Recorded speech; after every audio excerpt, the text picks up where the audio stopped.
అది 1992 రొమేనియా. ఒక live concert లో స్టేజ్ మీదకి ఒక వ్యక్తి అడుగుపెట్టాడు. పాట పాడలేదు, కనీసం ఒక్కడుగు కూడా ముందుకు వేయలేదు. 2 నిమిషాల పాటు జస్ట్ నిలబడ్డాడు అంతే. అతన్ని చూస్తూ ఆ స్టేడియంలో ఉన్న లక్షల మంది పూనకాలు వచ్చినట్టుగా ఊగిపోతున్నారు, ప్రాణాలు పోయినట్టుగా అరుస్తున్నారు. ఆ ఎమోషన్ తట్టుకోలేక మాస్ హిస్టీరియాతో వందల మంది అక్కడికక్కడే అన్కాన్షియస్ అయి పడిపోతున్నారు. ఆ స్టేజ్ మీద ఉన్నదెవరో కాదు, ప్రపంచ పాప్ సామ్రాజ్యానికి రారాజు మైకేల్ జాక్సన్. అసలు ఒక మనిషికి ఇంత క్రేజ్ ఎలా వచ్చింది? ప్రపంచాన్ని ఊపేసిన గ్లోబల్ స్టార్ వెనుక ఎవ్వరికీ తెలియని ఆ చీకటి గతం ఏంటి? అదే ఈ మూవీ. ఇక స్టోరీలోకి వెళ్తే, ఒక 8 ఏళ్ల పిల్లాడు తన వయసున్న మిగతా పిల్లలు బయట ఆడుకుంటూ ఉంటే కిటికీల నుంచి నవ్వుతూ చూస్తూ ఉంటాడు. పైకి నవ్వుతూ ఉన్నా కూడా అతని కళ్ళల్లో ఆ పిల్లల్లాగా నేను బయటకు వెళ్ళి ఆడుకోలేకపోతున్నాను అనే బాధ కనిపిస్తూ ఉంటుంది. ఆ పిల్లాడే మైకేల్ జాక్సన్. అంతలోనే వాళ్ళ నాన్న జోసెఫ్ జాక్సన్ కోపంగా మైకేల్ని పిలుస్తాడు. లైన్లో నిలబడమని ఆర్డర్ వేస్తాడు. మైకేల్కి ఇష్టం లేకపోయినా భయపడుతూ వెళ్ళి వాళ్ళ నాన్న చెప్పినట్టుగా మిగిలిన తన అన్నయ్యలతో కలిసి సింగింగ్ ప్రాక్టీస్ మొదలు పెడతాడు. ఇతర పిల్లలాగా మైకేల్కి కూడా బయటకు వెళ్ళి ఆడుకోవాలంటుంది. కానీ మైకేల్ వాళ్ళ నాన్న జోసెఫ్ మైకేల్ భుజాల మీద ఈ వయసుకి చాలా పెద్ద బాధ్యత వేశాడు. తన కొడుకుల్లో ఉన్న మ్యూజిక్ టాలెంట్ గుర్తించిన జోసెఫ్ వాళ్ళని మిలిటరీ క్యాంపుల లాగా ట్రైనింగ్ చేయడం స్టార్ట్ చేశాడు. ముఖ్యంగా మైకేల్కి అసాధారణ సింగింగ్ టాలెంట్ ఉందని వాళ్ళ నాన్న చాలా తొందరగా గుర్తించాడు. వాళ్ళు స్కూల్ నుంచి రాగానే వాళ్ళ చేతిలో గిటార్ పెట్టి ప్రాక్టీస్ చేయించేవాడు. ఆ ప్రాసెస్లో మైకేల్ తన స్వేచ్ఛని పూర్తిగా కోల్పోయాడు. ఆ గ్రూప్లో ఫ్రంట్లో ఉండి పాటలు పాడుతూ ఉండేది మైకేలే. ఈ వయసులోనే ఆ టీంని భుజస్కంధాల మీద మోస్తున్నాడు మైకేల్ జాక్సన్. మైకేల్ జాక్సన్ది చాలా పేద కుటుంబం. వాళ్ళ నాన్న పేరు జోసెఫ్ జాక్సన్. లోకల్గా ఉన్న ఒక స్టీల్ ఫ్యాక్టరీలో వర్క్ చేస్తూ ఉంటాడు. వాళ్ళమ్మ పేరు క్యాథరిన్. వీళ్ళకి మొత్తం సంతానం 9 మంది, 6 కొడుకులు, 3 కూతుర్లు. మైకేల్ జాక్సన్ 8వ వాడు. అమెరికాలోని గ్యారీ అనే ఒక ప్రాంతంలో ఒక చిన్న ఇంట్లో 11 మంది ఉన్న ఈ ఫ్యామిలీ నివాసం ఉంటారు. మైకేల్ వాళ్ళ నాన్న జోసెఫ్ ఇంత కఠినంగా ఉండడానికి కారణం అతని యొక్క ఫెయిల్యూర్. నిజానికి మైకేల్ వాళ్ళ నాన్న జోసెఫ్ కూడా మ్యూజిక్ అంటే పిచ్చి. యువకుడిగా ఉన్నప్పుడు తను అద్భుతంగా గిటార్ వాయించేవాడు. తన తమ్ముడితో కలిసి ద ఫాల్కన్స్ అనే ఒక మ్యూజిక్ బ్యాండ్ కూడా స్టార్ట్ చేశాడు. కానీ ఆ బ్యాండ్ సక్సెస్ కాలేదు. పెళ్లి చేసుకుని పిల్లలు పుట్టాక వాళ్ళని పోషించడానికి తన మ్యూజిక్ కళను చంపుకొని ఆ స్టీల్ ఫ్యాక్టరీలో పనికి చేరాడు. తాను సాధించలేని ఆ కళే అతని పిల్లలకి జీన్స్ లో టాలెంట్ గా వచ్చింది. జోసెఫ్ తన గిటార్ ని ఒక బీరువాలో దాచిపెట్టేవాడు. దాన్ని ఎవరిని ముట్టుకొనిచ్చేవాడు కాదు. కానీ తండ్రి ఇంట్లో లేనప్పుడు మైకేల్ వాళ్ళ అన్నయ్య టీటో సీక్రెట్ గా గిటార్ తీసి వాయించడం నేర్చుకున్నాడు. ఒకరోజు గిటార్ తెగిపోవడంతో తండ్రికి దొరికిపోతాడు. కోపంతో కొట్టడానికి వచ్చిన జోసెఫ్ వాళ్ళని ఒకసారి పెర్ఫామ్ చేయమని అడుగుతాడు. వాళ్ళ గిటార్ వాయిస్తూ పాడుతున్న విధానం చూసి జోసెఫ్ ఆశ్చర్యపోతాడు. తన పిల్లల్లో ఇంత అద్భుతమైన టాలెంట్ ఉందని అతనికి అప్పుడే అర్థమవుతుంది. ఆ క్షణమే వాళ్ళని ఎలాగైనా గొప్ప సింగర్స్ చేయాలని డిసైడ్ అవుతాడు. తాను సాధించలేనిది తన కొడుకులు సాధించాలని కసితోనే జోసెఫ్ ఒక తండ్రిలా కాకుండా ఒక మిలిటరీ కమాండర్లా వాళ్ళని అంత కఠినంగా ట్రైన్ చేయడం మొదలుపెట్టాడు. జోసెఫ్ తన పిల్లలతో తండ్రిలా ఉండేవాడు కాదు, ఆ టీంకి ఒక మేనేజర్ లాగా ఉండేవాడు. అందుకే ఆ పిల్లలతో తనని నాన్న అని పిలిపించుకునేవాడు కాదు, మిస్టర్ జోసెఫ్ అని పేరుతో పిలిపించుకునేవాడు. కానీ మైకేల్ ని గ్రేట్ సింగర్ చేయాలన్న జోసెఫ్ ఆలోచన మైకేల్ బాల్యాన్ని చిదిమేసింది. ఒకరోజు ఫ్యామిలీ అంతా కలిసి భోజనం చేస్తున్నప్పుడు జోసెఫ్ ఒక విషయం చెప్తాడు. రేపు ఇలినాయిస్ లో ఒక స్టేజ్ షోకి మనకు అవకాశం వచ్చింది, అందరూ రెడీనా అని అడుగుతాడు. ఆ మాట వినగానే ఆ పిల్లల ముఖాలు పట్టలేనంత ఆనందం. ఎప్పటి నుంచో ప్రాక్టీస్ చేస్తూ ఎదురు చూస్తున్న వాళ్లకు ఫైనల్ గా ఒక మంచి బ్రేక్ దొరికింది. కానీ వాళ్ళమ్మ క్యాథరిన్ దీనికి ఒప్పుకోదు. ఈ చిన్న వయసులో మైకేల్ ని స్టేజ్ షోలకు పంపడం కరెక్ట్ కాదు, ఇది వాడు ఆడుకోవాల్సిన వయసు, ఇంత చిన్న వయసులో వాడి మీద ఇంత పెద్ద బాధ్యత పెట్టొద్దు అని అడ్డుపడుతుంది. అప్పుడు జోసెఫ్ ఆ పిల్లల వైపు చూస్తూ వాళ్ళకి రియాలిటీ అర్థమయ్యేటట్టుగా ఒక పవర్ఫుల్ మాట చెప్తాడు. ఇప్పుడు మీరంతా పేదరికంలో మగ్గిపోతున్న నల్లజాతీయులు, పనికి వెళ్తే తప్ప పూట గడవని పరిస్థితిలో మనం ఉన్నాం. కానీ మీకు మ్యూజిక్ అనే ఒక టాలెంట్ ఉంది. కేవలం చదువుకుంటూ కూర్చుంటే రేపు నాలాగే మీరు కూడా ఒక స్టీల్ ఫ్యాక్టరీలో కూలీలాగా మిగిలిపోతారు. ఇది మీ జీవితాంతం ఇదే పేదరికంలో ఉండిపోతారా, లేక నేను చెప్పినట్టుగా విని పైకి ఎదుగుతారా అని మోటివేట్ చేస్తూ అడుగుతాడు. ఆ రియాలిటీ అర్థమైన పిల్లలందరూ ఒక్కసారిగా మేము ఫైట్ చేస్తాం అని గట్టిగా చెప్తారు. అప్పుడే జోసెఫ్ ఒక కఠినమైన రూల్ పెడతాడు. ఇప్పటి నుంచి మీరు వేరు కాదు, మీరంతా ఒక టీం, ఒక ఫ్యామిలీ. ఎవరికి వారు సొంత నిర్ణయాలు తీసుకోకూడదు. మీరు ఏం చేసినా మన టీం కోసం, ఫ్యామిలీ కోసమే చెయ్యాలి అని ఖరాఖండిగా చెప్పేస్తాడు. అండ్ అక్కడే ఆ క్షణంలోనే జోసెఫ్ వాళ్ళ బ్యాండ్ కి ఒక పేరు పెడతాడు. అదే ద జాక్సన్ 5. ఆ నెక్స్ట్ డే ఇలినాయిస్ లో నైట్ క్లబ్ లో ద జాక్సన్ 5 టీం పెర్ఫామ్ చేస్తుంది. ఫస్ట్ షోలోనే టీం అంతా చాలా బాగా పెర్ఫార్మెన్స్ చేస్తారు. ముఖ్యంగా మైకేల్ డాన్స్ చేస్తూ పాట పాడుతూ ఉంటే అక్కడున్న వాళ్ళందరూ తన పెర్ఫార్మెన్స్ కి, ముఖ్యంగా తన వాయిస్ కి ఫిదా అయిపోతారు. ఆ పెర్ఫార్మెన్స్ చూసి జోసెఫ్ కి కంప్లీట్ గా క్లారిటీ వచ్చింది, మైకేల్ ఈజ్ సంథింగ్ స్పెషల్ అని. ఆ నైట్ క్లబ్ లో షో అయిపోగానే పిల్లలంతా ఇంటికి వస్తారు. అందరూ బాగా అలసిపోయి ఉంటారు. ఇక వెళ్ళి రెస్ట్ తీసుకుందాం అనుకునే లోపే జోసెఫ్ వచ్చి వెంటనే మళ్ళీ ప్రాక్టీస్ మొదలు పెట్టండి ఆర్డర్ వేస్తాడు. అది విన్న మైకేల్, మేము పూర్తిగా అలసిపోయింది అన్న, అయినా ఈ రోజు షో చాలా బాగా చేశాం కదా అని అమాయకంగా అడుగుతాడు. ఆ మాట వినగానే జోసెఫ్ కి కోపం వచ్చేస్తుంది.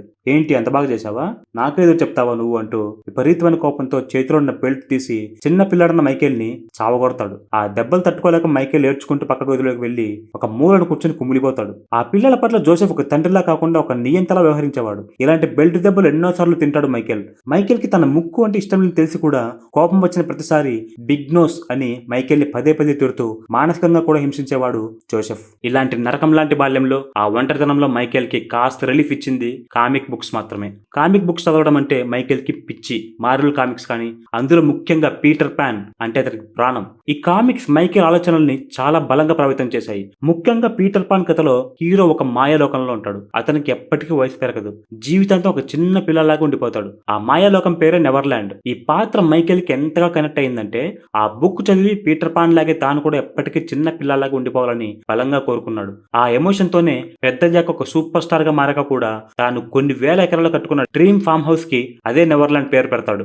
అండ్ ఇక్కడ ఇంకో విషయం ఏంటంటే ఆ పీటర్ పాన్ బుక్ లోని విలన్ బొమ్మ దగ్గర మైకేల్ తన నాన్న జోసెఫ్ పేరు రాసుకున్నాడు. దీన్ని బట్టి వాళ్ళ నాన్న అంటే మైకేల్ మనసులో ఎంత అసహ్యం, ఎంత భయం ముద్రించుకుపోయాయో మనకు అర్థమవుతుంది. ద జాక్సన్ 5 బ్యాండ్ కి వాళ్ళ నాన్నే మేనేజర్ గా ఉండేవాడు. వాళ్ళకి అప్పట్లో ఒక చిన్న వ్యాన్ మాత్రమే ఉండేది. పెర్ఫార్మెన్స్ కోసం ఎక్కడికి వెళ్ళాలన్నా సరే ఆ చిన్న వ్యాన్లోనే అందరూ ఇరుక్కొని కూర్చొని ప్రయాణించేవాళ్ళు. ఇలా రోజులు గడిచే కొద్దీ ద జాక్సన్ 5 కి అవకాశాలు పెరుగుతూ వచ్చాయి. దానికి తగ్గట్టుగానే వాళ్ళ ఆర్థిక పరిస్థితి కొద్దిగా బెటర్ అవుతూ వచ్చింది. మైకేల్ కి వాళ్ళ అమ్మతో కలిసి టీవీలో చార్లీ చాప్లిన్ చూడడం చాలా ఇష్టం. అవే కాకుండా టీవీలో వచ్చే డాన్స్ షోలు చూస్తూ ఎప్పటికప్పుడు కొత్త స్టెప్స్ ప్రాక్టీస్ చేస్తూ ఉండేవాడు. కానీ మైకేల్ స్టేజ్ మీద ఎంత అద్భుతంగా పెర్ఫార్మెన్స్ చేసినా, ఎంత కష్టపడినా ఇంటికి వచ్చాక వాళ్ళ నాన్న చేతిలో ఆ బెల్ట్ దెబ్బలు మాత్రం తప్పేవి కాదు. ఇలా సాగుతున్న వీళ్ళ లైఫ్ లో 1969లో ఒక పెద్ద బ్రేక్ త్రూ వచ్చింది. చికాగోలో మైకేల్ పెర్ఫార్మెన్స్ చూసిన సుజాన్ అనే ఒక ఆవిడ వాళ్ళ టాలెంట్ కి పూర్తిగా ఫిదా అయిపోతుంది. ఆమె ఎవరో కాదు, అమెరికాలోనే మోస్ట్ సక్సెస్ఫుల్ మ్యూజిక్ కంపెనీ అయిన మౌటౌన్ రికార్డ్స్ ఓనర్ బెర్రీకి రైట్ హ్యాండ్. మైకేల్ పెర్ఫార్మెన్స్ చూసిన సుజాన్ వీళ్ళ గురించి ప్రపంచానికి ఎలాగైనా తెలియాలనుకుంది. అందుకే వెంటనే వెళ్లి జోసెఫ్ ని కలిసి డీటెయిల్స్ తీసుకుంటుంది. అలా మైకేల్ మొదటిసారి లాస్ ఏంజల్స్ లో మౌటౌన్ ఆఫీస్ లో అడుగు పెడతాడు. ఆ కంపెనీ ఓనర్ బెర్రీ గార్డీ వాళ్ళకి అవకాశం ఇచ్చి స్టూడియోలో మైకేల్ ని ఒక పాట పాడమంటాడు. మైకేల్ తనకు అలవాటైనట్లుగానే డాన్స్ చేస్తూ పాట పాడుతుంటే బెర్రీకి అది అస్సలు నచ్చదు. కాళ్ళు కదపకుండా మైక్ దగ్గర నిలబడి పాడు అని చెప్తాడు. దాంతో మైకేల్ కదలకుండా కుదురుగా నిలబడి పాడటం మొదలు పెడతాడు. అంతే, ఆ మ్యాజికల్ వాయిస్, ఆ రిథం వినగానే బెర్రీ గార్డీ పూర్తిగా మెస్మరైజ్ అయిపోతాడు. ఆ వయసులోనే మైకేల్ పాడుతున్న తీరు చూసి ఆ పాటకి వైబ్ అవుతూ తన టీమ్ తో కలిసి చాలా ఎంజాయ్ చేస్తాడు. ఆ తర్వాత బెర్రీ గార్డీ మైకేల్ కి ఎంత పెద్ద ఫ్యాన్ అయిపోయాడంటే మైకేల్ ని తన పక్కనే కూర్చోబెట్టుకుని మ్యూజిక్ కన్సోల్ బోర్డు ఆపరేటింగ్ ఎలా చేయాలో దగ్గరుండి మరి నేర్పిస్తాడు. సొంత తండ్రిలా బెర్రీ ఇచ్చిన ఆ సపోర్ట్ కి మైకేల్ కూడా అతనికి ఎమోషనల్ గా చాలా దగ్గర అయిపోతాడు. ఇంకా మైకేల్ మోటౌన్ లో జాయిన్ అయ్యాక రికార్డ్స్ బ్రేక్ చేస్తూ మ్యూజిక్ మార్కెట్ లోకి అడుగు పెట్టాడు. ఆ టైంలో వాళ్ళు క్రియేట్ చేసిన రికార్డ్స్ ఎలాంటిదంటే జాక్సన్ 5 రిలీజ్ చేసిన మొదటి పాట I want you back number 1 అయ్యింది. ఆ వెంటనే ఏబిసి, ఆ తర్వాత ద లవ్ యు సేవ్, ఆ తర్వాత ఐ విల్ బి దేర్, ఇలా ఒక కొత్త బ్యాండ్ రిలీజ్ చేసిన మొదటి 4 పాటలు బిల్ బోర్డ్ చార్ట్స్ లో బ్యాక్ టు బ్యాక్ నంబర్ 1 స్థానానికి చేరుకోవడం అమెరికన్ చరిత్రలోనే అదే తొలిసారి. ఈ రికార్డ్ ఇప్పటికీ ఏ బ్యాండ్ కూడా బ్రేక్ చేయలేకపోయింది. ఈ సక్సెస్ తో మైకేల్ ఫ్యామిలీ లైఫ్ స్టైల్ మారిపోయింది. ఒక చిన్న ఇంట్లో ఇరుక్కుని ఉండే వీళ్ళు కాలిఫోర్నియాలో 2 ఎకరాల్లో ఉండే హెవెన్ హార్ట్ అనే ఒక పెద్ద మ్యాన్సన్ హౌస్ కొనుగోలు చేశారు. జస్ట్ 2 years లోనే చాలా పాపులర్ అయిపోయాడు మైకేల్. కానీ అప్పటికీ మైకేల్ వయసు ఇంకా 12 ఏళ్లే. కనీసం ఇంటి నుంచి బయటకు వెళ్ళలేనంత ఫాలోయింగ్ అతనికి అప్పటికే వచ్చేసింది. అందుకే తన రూమ్ ని ఒక ప్లే గ్రౌండ్ గా మార్చేసుకున్నాడు. గది మొత్తం బొమ్మలు, కామిక్ బుక్స్ తో నిండి ఉండేవి. ఇవే కాకుండా మైకేల్ కి పెట్స్ అంటే పిచ్చి. కొన్ని డాగ్స్ తో పాటు ఒక ఎలుకని చాలా ఇష్టంగా పెంచుకునేవాడు. ఎప్పుడు ఆ పెట్స్ తోనే ఉండడం చూసి వాళ్ళమ్మ పెట్స్ తో కాదు, బయట రియల్ ఫ్రెండ్స్ తో టైం స్పెండ్ చేయి అని చెప్తుంది. దానికి మైకేల్, నన్ను ఎవరు ఒక కామన్ పర్సన్ లా చూడడం లేదమ్మా, వాళ్ళకి నేను ఒక స్టార్ ని, అందరికీ నా ఆటోగ్రాఫ్ కావాలి, లేదంటే నాతో ఒక ఫోటో కావాలి, అంతే తప్ప నన్ను ఒక ఫ్రెండ్ లా ఎవరు చూడట్లేదు అని చెప్పి చాలా బాధపడతాడు. మైకేల్ కున్న ఫాలోయింగ్ చూసి వాళ్ళ నాన్న జోసెఫ్ అతనికి స్పెషల్ సెక్యూరిటీ ఏర్పాటు చేస్తాడు. అలా ఆ టైంలో మైకేల్ జీవితంలోకి వచ్చిన వ్యక్తి సెక్యూరిటీ చీఫ్ బిల్ బ్రే. 1969లో మోటౌన్ రికార్డ్స్ తో స్టార్ట్ అయిన మైకేల్ బ్యాండ్ జర్నీ 1975 నాటికి ఒక మలుపు తిరిగింది. క్రియేటివ్ ఫ్రీడమ్ లేకపోవడం వల్ల మోటౌన్ నుంచి బయటకు వచ్చేసిన వీళ్ళు 1975లో ఎపిక్ రికార్డ్స్ తో కొత్త కాంట్రాక్ట్ సైన్ చేశారు. అయితే లీగల్ ప్రాబ్లమ్స్ వల్ల జాక్సన్ 5 అనే పేరు వాడుకోవడానికి కుదరక వాళ్ళ బ్యాండ్ పేరుని ఇప్పుడు ద జాక్సన్స్ గా మార్చుకున్నారు. ఫ్యూచర్ లో మైకేల్ క్రియేట్ చేయబోయే ఆ బిగ్గెస్ట్ మ్యూజిక్ ఎంపైర్ కి అసలైన పునాది పడింది ఇక్కడే.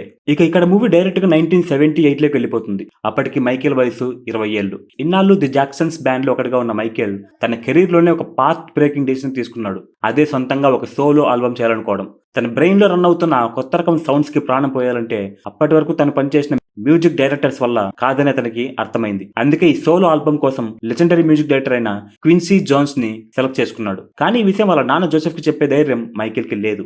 అందుకే నేరుగా వెళ్లి ఎపిక్ రికార్డ్స్ డైరెక్టర్స్ కి తన ఐడియా చెప్పి క్విన్సీ జోన్స్ ప్రపోజల్ ని వాళ్ళ ముందు ఉంచాడు. ఈ డెసిషన్ వాళ్ళకి నచ్చేసింది. వెంటనే గ్రీన్ సిగ్నల్ ఇచ్చేశారు. అదే గ్యాప్ లో మైకేల్ వాళ్ళని ఒక చిన్న రిక్వెస్ట్ చేస్తాడు. మా బ్యాండ్ కి మేనేజర్ మా నాన్నే, ఆయన ఒప్పుకొని నేనేం చేయలేను. సో ఈ సోలో ఆల్బమ్ విషయంలో మీరు నాన్నతో మాట్లాడి ఒప్పించాలి అని అడుగుతాడు. దానికి ఆ డైరెక్టర్స్ కూడా ఓకే చెప్పేస్తారు. కానీ సీన్ కట్ చేస్తే ఆ డైరెక్టర్స్ వెళ్లి మైకేల్ సోలో ఆల్బమ్ గురించి జోసెఫ్ తో మాట్లాడగానే ఆయన వాళ్ళకి డైరెక్ట్ గా నో చెప్పకుండా చాలా తెలివిగా ఒక కండిషన్ పెడతాడు. మైకేల్ ఉదయం 9 నుంచి సాయంత్రం 5 గంటల వరకు నా కోసం అంటే ఫ్యామిలీ బ్యాండ్ కోసం పనిచేయాలి. ఆ తర్వాత మిగిలిన టైంలో తను ఏ ఆల్బమ్ చేసుకున్నా నాకు ఎలాంటి ప్రాబ్లం లేదు అని చెప్తాడు. 9 to 5 స్టూడియోలో బ్యాండ్ కోసం వర్క్ చేసి మిగిలిన టైంలో మళ్ళీ సోలో ఆల్బమ్ మీద ఫోకస్ చేయడం అంత ఈజీ కాదు. కానీ జోసెఫ్ మైకేల్ ని చాలా తక్కువ అంచనా వేశాడు. మైకేల్ జోసెఫ్ ఇచ్చిన ఆ చిన్న అవకాశాన్ని అస్సలు వదులుకోలేదు. పగలంతా బ్యాండ్ కోసం కష్టపడుతూనే రాత్రులు నిద్ర మానుకుని మరీ క్విన్సీతో కలిసి తన ప్రాణం పెట్టి ఆ సోలో సాంగ్ మీద వర్క్ చేశాడు. అలా పగలు రాత్రి అనే తేడా లేకుండా కష్టపడి మైకేల్ సృష్టించిన ఆ మాస్టర్ పీస్ పేరే don't stop till you get enough. ఈ ఒక్క సాంగ్ తో మైకేల్ బ్యాండ్ మెంబర్ అనే ముద్ర చెరిపేసుకుని తొలిసారిగా పాప్ ప్రపంచం మీద తనకంటూ ఒక సొంత బ్రాండ్ క్రియేట్ చేసుకున్నాడు. ఆ సాంగ్ ఎంత పెద్ద సెన్సేషన్ అంటే అమెరికాలోని ప్రతి క్లబ్ లో ప్రతి రేడియోలో ఆ పాటే మోగింది. రిలీజ్ అయిన కొన్ని వారాల్లోనే లక్షల కాపీలు అమ్ముడిపోయాయి. బిల్ బోర్డ్ చార్ట్స్ లో నెంబర్ 1 స్థానానికి దూసుకెళ్లింది. ఇక్కడి నుంచి మైకేల్ లైఫ్ వేరే లెవెల్ కి వెళ్ళిపోయింది. ఈ ఆల్బమ్ తెచ్చిన సక్సెస్ తో ఒకేసారి కళ్ళు చెదిరే రేంజ్ లో డబ్బు, దానికి మించిన స్టార్డమ్. మైకేల్ ఇంటికి ప్రతిరోజు ఫ్యాన్స్ నుంచి కొన్ని వేల సంఖ్యలో ఉత్తరాలు రావడం మొదలైంది. జనాలు ఆ పాప్ స్టార్ కోసం వెర్రెత్తిపోవడం స్టార్ట్ అయ్యింది ఇక్కడే. కానీ మనిషి ఎంత ఎత్తుకు ఎదుగుతున్నా అంతే ఒదిగి ఉండడం కూడా మైకేల్ ఇక్కడే నేర్చుకున్నాడు. ఒక పక్క గ్లోబల్ స్టార్ గా మారుతూనే మరో పక్క చారిటీస్ చేయడం మొదలుపెట్టాడు. హాస్పిటల్స్ లో ఉన్న 100 మంది పిల్లల్ని స్వయంగా వెళ్లి కలవడం స్టార్ట్ చేశాడు. మైకేల్ ఎక్కువగా టైం స్పెండ్ చేసేది తన పెట్స్ తోనే. ఆల్రెడీ మైకేల్ దగ్గర కొన్ని డాగ్స్, ఒక ర్యాట్, లామా ఆల్రెడీ ఉన్నాయి. తనకు ఎక్సైట్మెంట్ గా అనిపించిన ప్రతి మూమెంట్స్ ని వాటితోనే షేర్ చేసుకునేవాడు మైకేల్. ఇప్పుడు కొత్తగా తన ఫ్యామిలీలోకి ఇంకొక పెట్ ని తీసుకొని వచ్చాడు. అదే చింపాంజీ. దాని పేరు బబుల్స్. ఆ చింపాంజీ తీసుకురావడం మైకేల్ ఫ్యామిలీలో ఎవరికి ఇష్టం ఉండదు. కానీ మైకేల్ దీనివల్ల ఎటువంటి ప్రాబ్లం రాదు అని చెప్పి వాళ్ళకు భరోసా ఇచ్చి ఫ్యామిలీలోకి తీసుకొని వస్తాడు. తనకు స్టార్డమ్ పెరిగే కొద్దీ ఒంటరితనం కూడా ఎక్కువైంది. తనలో ఉన్న చిన్న పిల్లోడు అలానే మిగిలిపోయాడు. ఆ సమయంలో తనకు దగ్గర అయ్యింది ఆ చింపాంజీనే. ఆ తర్వాత మైకేల్ ప్రపంచంలో ఈ బబుల్స్ కూడా ఒక మెంబర్ అయిపోయింది. ఆ తర్వాత మైకేల్ తనని తాను కొత్తగా రీఇన్వెంట్ చేసుకోవాలనుకున్నాడు. ఇకపై తనకు నచ్చినట్టుగానే బతకాలి, తనకు నచ్చినట్టుగానే కనిపించాలి అని బలంగా డిసైడ్ అయ్యాడు. సరిగ్గా అదే టైంలో తను తీసుకున్న ఒక ఇంట్రెస్టింగ్ డెసిషన్ తన ముక్కు షేప్ ని మార్చుకోవడం. మైకేల్ కి చిన్నప్పటి నుంచి చాలా ఇష్టమైన కామిక్ క్యారెక్టర్ పీటర్ పాన్ ముక్కు షేప్ అంటే మైకేల్ కి విపరీతంగా ఇష్టం.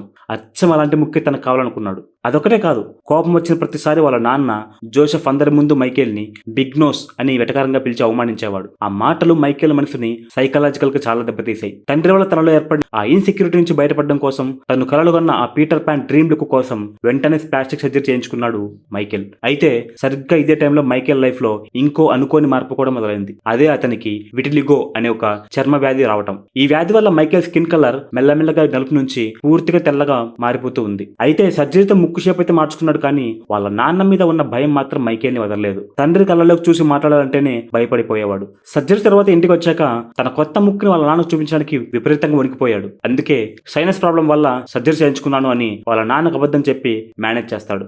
మరోవైపు మైకేల్ లైఫ్ లోకి కొత్త కొత్త పెట్స్ యాడ్ అవుతూనే ఉన్నాయి. అప్పటికే తన దగ్గర ఉన్న పెట్స్ కి తోడుగా ఇప్పుడు ఒక జిరాఫీ, ఒక అనకొండ కూడా ఫ్యామిలీలో మెంబర్స్ అయ్యాయి. ఆ తర్వాత మైకేల్ వాళ్ళ నాన్న జోసెఫ్ మైకేల్ కు ఉన్న సూపర్ క్రేజ్ ను యూజ్ చేసుకుని మైకేల్ బ్యాండ్ కి ఫ్యామిలీకి కోట్లు సంపాదించి పెట్టాలని ప్లాన్ వేశాడు. మైకేల్ తో పాటు అందరినీ పిలిచి మనం అంతా కలిసి మన ఫ్యామిలీ బ్యాండ్ తో ఒక టూర్ వేయబోతున్నాం, అంతేకాదు ఒక లైవ్ ఆల్బమ్ కూడా చేయబోతున్నాం అని చెప్తాడు. అప్పటికే సోలో కెరీర్ ప్లాన్స్ లో ఉన్న మైకేల్ కొంచెం భయపడుతూనే నేను ఆలోచించి చెప్తాను అని అన్నాడు. ఆ మాటకి జోసెఫ్ ఈగో హట్ అయ్యింది. ఏం ఆలోచిస్తావు నువ్వు ఏం ఆలోచించాలో నేను నీకు చెప్తాను. నీ బ్రాండ్ కంటే ఫ్యామిలీ బ్రాండ్ చాలా పెద్దది. ఇప్పుడు నువ్వేమైనా మన ఫ్యామిలీ కంటే గొప్పడు అనుకుంటున్నావా అని సీరియస్ గా అంటాడు. దాంతో మైకేల్ భయంతో టెన్షన్ పడిపోతాడు. ఎదురు చెప్పే ధైర్యం లేక ఏమీ మాట్లాడకుండా సైలెంట్ గా అక్కడి నుంచి వెళ్ళిపోతాడు. ఇంట్లో నుంచి ఏడ్చుకుంటూ బయటకు వచ్చిన మైకేల్ తన పర్సనల్ బాడీ గార్డ్ బిల్ బ్రే తో కలిసి కారులో అలాగే ఏడ్చుకుంటూ ఊరికి దూరంగా వెళ్తాడు. ఈ బిల్ బ్రే జస్ట్ బాడీ గార్డ్ మాత్రమే కాదు, మైకేల్ కి చాలా దగ్గరవాడు. ఒక రకంగా చెప్పాలంటే ఒక తండ్రిలా ఎమోషనల్ సపోర్ట్ చేసేవాడు. కారులో బిల్ బ్రే తో పాటు దూరంగా వెళ్లిన మైకేల్ తన బాధను పంచుకుంటాడు. తనకు స్వేచ్ఛ ఇవ్వట్లేదని,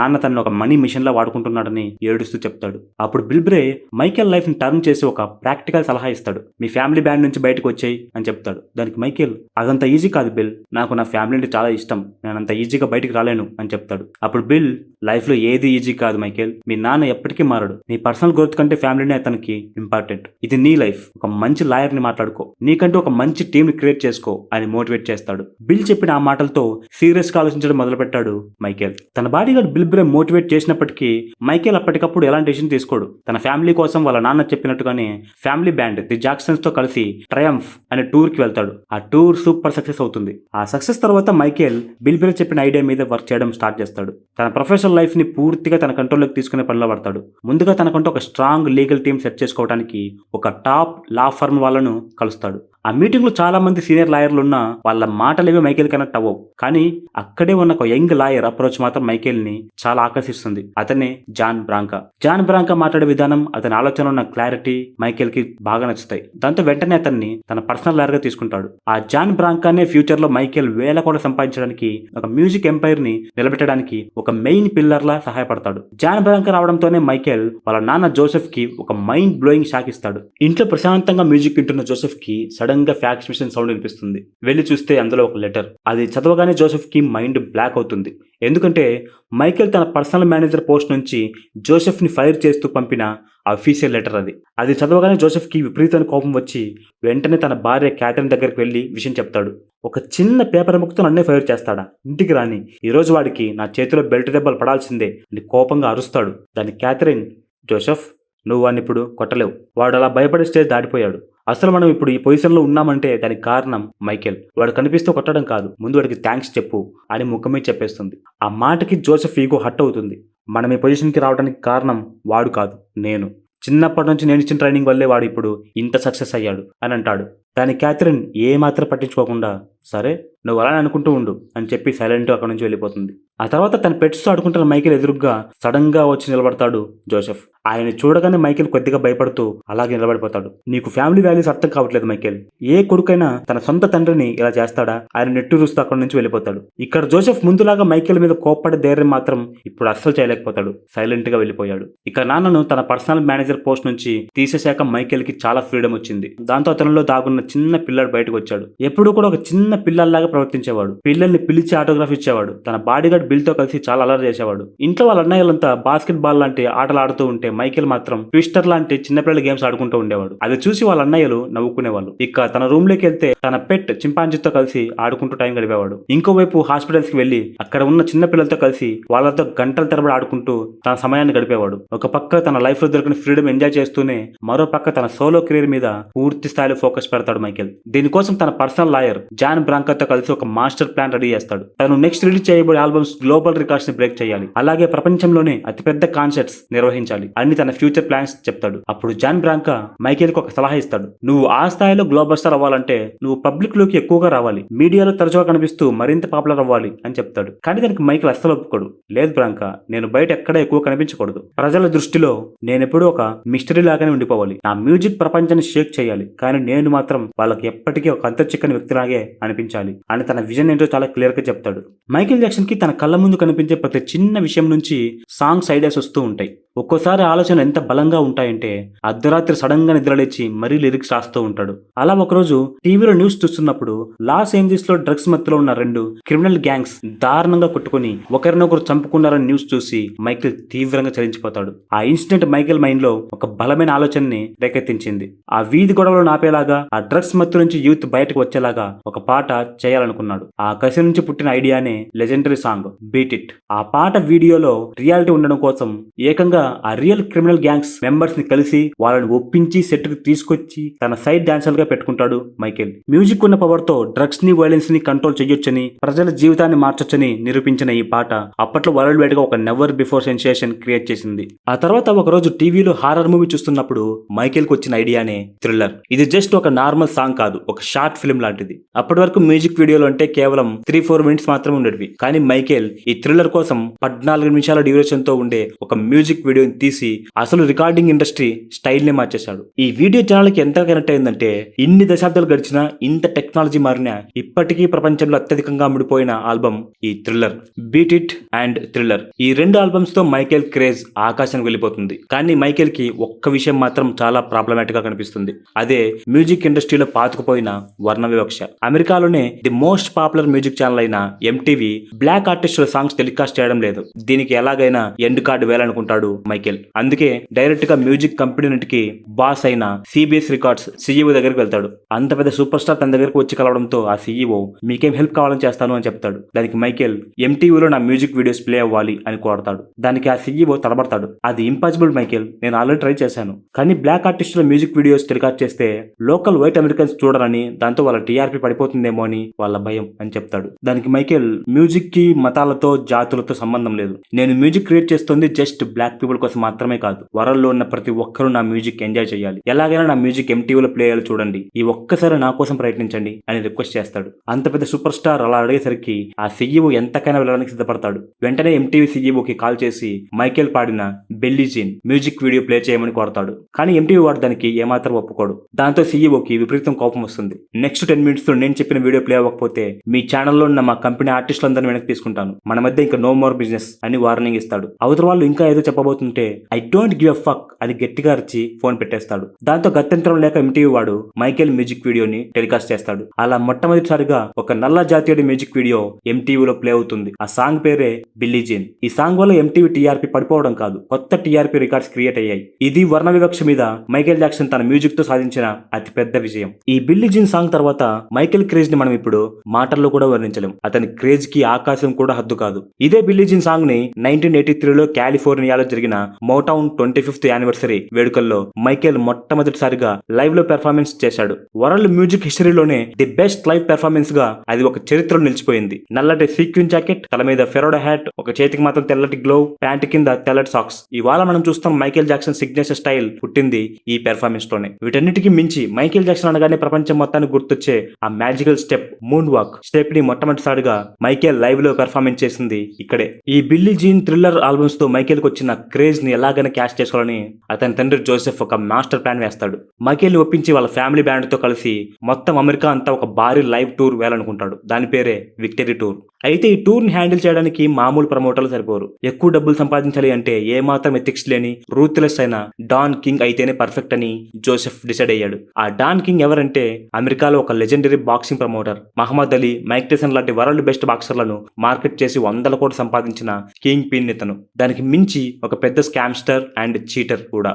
జోసెఫ్ అడగగానే ఆ టూర్ డీల్ కి డాన్ కింగ్ ఒప్పుకుంటాడు. కానీ ఒక షరతు పెడతాడు. విక్టరీ టూర్ ని గ్రాండ్ గా చేయాలంటే భారీగా ఫండ్స్ కావాలి. దానికి స్పాన్సర్షిప్ కోసం నేను పెప్సీ కంపెనీతో మారుతాను. వాళ్ళు ఏకంగా $5 million పే చేయడానికి రెడీగా ఉన్నారు. కానీ దీనికోసం మైకేల్ పెప్సీ బ్రాండ్ ని ప్రమోట్ చేస్తూ 2 టీవీ కమర్షియల్ చేయాలి అని కండిషన్ పెడతాడు. అప్పట్లో ఒక మ్యూజిక్ టూర్ కి ఒక కార్పొరేట్ కంపెనీ $5 million ఇవ్వడం అనేది ఒక ప్రపంచ రికార్డు. ఆ $5 million ఆఫర్ చూసి టెంప్ట్ అయిన జోసెఫ్ మైకేల్ పెప్సీ యాడికి ఒప్పుకోడు అని తెలిసి కూడా నేను ఒప్పిస్తాను అని డాన్ కింగ్ తో డీల్ లాక్ చేసుకుంటాడు. ఆ రోజు మైకేల్ తన రూమ్ కి వెళ్ళగానే ఎదురుగా వాళ్ళ నాన్న జోసెఫ్ నిలబడి ఉంటాడు. మైకేల్ కి తన తండ్రి గురించి బాగా తెలుసు. అందుకే నా నుంచి నీకేదో కావాలి, అందుకే ఇక్కడికి వచ్చావు, ఏంటి జోసెఫ్ అని డైరెక్ట్ గా అడుగుతాడు. అప్పుడు జోసెఫ్ ఆ పెప్సీ డీల్ గురించి చెప్తాడు. కానీ మైకేల్ దానికి అసలు ఒప్పుకోడు. నేను ఇప్పుడు నీ మాట వినడానికి చిన్న పిల్లని కాదు, పైగా నువ్వు ఇప్పుడు నా మేనేజర్ కూడా కాదు అని డైరెక్ట్ గా చెప్పేస్తాడు. దాంతో జోసెఫ్ ఎమోషనల్ బ్లాక్ మెయిల్ కి దిగుతాడు. నువ్వు ఇంత పెద్ద స్టార్ అవుతావని నువ్వు ఎప్పుడైనా అనుకున్నావా?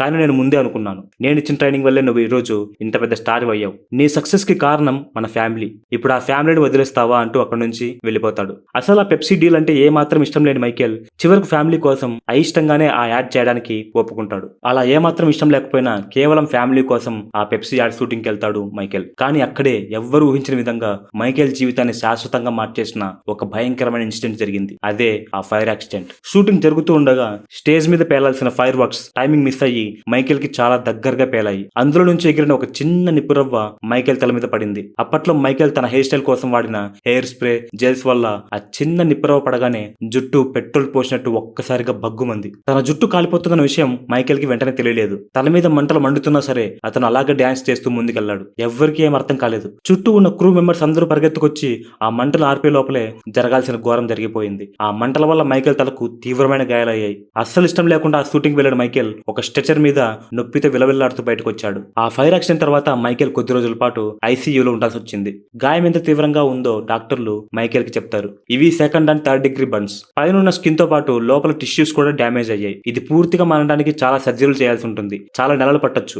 ఇంకా ఆ నొప్పిని తట్టుకోవడానికి కంటిన్యూగా స్ట్రాంగ్ పెయిన్ కిల్లర్స్ వాడాలి అని చెప్తారు. మొదటి నుంచి ఈ మెడిసిన్స్ కి దూరంగా ఉండే మైకేల్ తాను అలా టాబ్లెట్స్ వాడాలని చెప్తాడు. దానికి డాక్టర్లు తప్పదు మైకేల్, ఆ నొప్పి నువ్వు భరించలేవు, ఖచ్చితంగా పెయిన్ కిల్లర్స్ వాడాల్సిందే అని స్పష్టం చేస్తారు. దానికి తోడు కాలిపోయిన ఆ భాగంలో మళ్ళీ జుట్టు మలవదని ఇప్పుడు విగ్గు వాడాల్సిందే అని చెప్తారు. డాక్టర్ చెప్పిన ఆ మాటలు విన్న మైకేల్ డిప్రెషన్ మోడ్ లోకి వెళ్ళిపోతాడు. ఇంకోవైపు హాస్పిటల్ బయట వేలాది మంది ఫ్యాన్స్ మైకేల్ కోలుకోవాలని ప్రార్థన చేస్తూ ఉంటారు. కానీ డాక్టర్ బయటకు రాగానే మైకేల్ తండ్రి జోసెఫ్ అడిగిన మొదటి ప్రశ్న మైకేల్ నెక్స్ట్ పెర్ఫార్మెన్స్ ఎప్పుడు చేయగలడు అని. అది విని మైకేల్ వాళ్ళమ్మ జోసెఫ్ ని చాలా అసహ్యంగా చూస్తుంది. ఐసీయూలో ఉన్న మైకేల్ దగ్గరికి వాళ్ళమ్మ వెళ్లి బాధపడుతూ సారీ చెప్తుంది. ఈ పెప్సీ యాడ్ చేయడం నీకు అసలు ఇష్టం లేదు నాకు తెలుసు. నువ్వు ఆ షూటింగ్ వెళ్లకుండా నేను అడ్డుకుని ఉండాల్సింది. మీ నాన్న వల్ల ఈ రోజు నీకు పరిస్థితి వచ్చింది అని ఏడ్చేస్తుంది. కొద్ది రోజులకి కాస్త కోలుకున్న మైకేల్ అదే హాస్పిటల్లోని బర్న్ వార్డ్ లో ఉన్న మిగతా పేషెంట్లను వెళ్లి కలుస్తాడు. వాళ్ళు పడుతున్న బాధను చూసి చలించిపోతాడు. వెంటనే తన లాయర్ ని పిలిచి ఈ యాక్సిడెంట్ కి గాను మనకి పెప్సీ కంపెనీ నుంచి ఎంత ఇన్సూరెన్స్ రాబోతోంది అని అడుగుతాడు. దానికి లాయర్ సుమారు $1 మిలియన్ వరకు రావచ్చు అని చెప్తాడు. వెంటనే ఆ డబ్బు మొత్తాన్ని ఈ బర్న్ వార్డ్ కి డొనేట్ చేయమని లాయర్ కి చెప్తాడు మైకేల్. తర్వాత కేథరిన్ జోసెఫ్ తో తీవ్రంగా గొడవ పడుతుంది. మైకేల్ కి పెప్సీ యాడ్ చేయడం గానీ ఈ టూర్ కి రావడం గానీ అసలు ఇష్టం లేదు. వాడి దారిలో వాడిని వెళ్ళనివ్వు, వాడిని వదిలేయి అని చెప్తుంది. కానీ జోసెఫ్ దానికి అస్సలు ఒప్పుకోడు. మైకేల్ టూర్ కి రాకపోతే మనం ఫైనాన్షియల్ గా చాలా నష్టపోతాం. దీని వెనకాల చాలా డీల్స్ ఉన్నాయి, స్పాన్సర్షిప్స్ ఉన్నాయి. అంతకు మించి మన ఫ్యామిలీ రెప్యుటేషన్ కూడా ఉంది. మైకేల్ ఖచ్చితంగా మన ఫ్యామిలీ బ్యాండ్ తో ఉండాల్సిందే.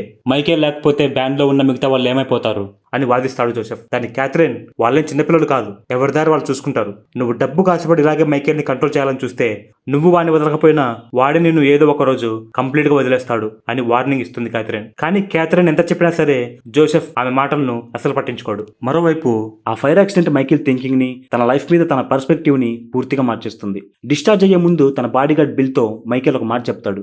బిల్, నేను చావు నుంచి బయటకు వచ్చాను. ఇది నాకు ఇంకొక జన్మ అనిపిస్తోంది. ఈ కొత్త జీవితాన్ని మాత్రం అనవసరం భయాలతో ఇష్టం లేని పనులు చేస్తూ అస్సలు వృధా చేయను. ఆ దేవుడు నాకు మ్యూజిక్ అనే ప్లాట్ఫామ్ ఎందుకు ఇచ్చాడు ఇప్పుడు నాకు అర్థమైంది. ఎందుకంటే ప్రపంచంలో ఉన్న ప్రతి ఒక్కరికి నా మ్యూజిక్ తో ప్రేమని ఆనందాన్ని పంచమని. ఇదే నా డెస్టినీ.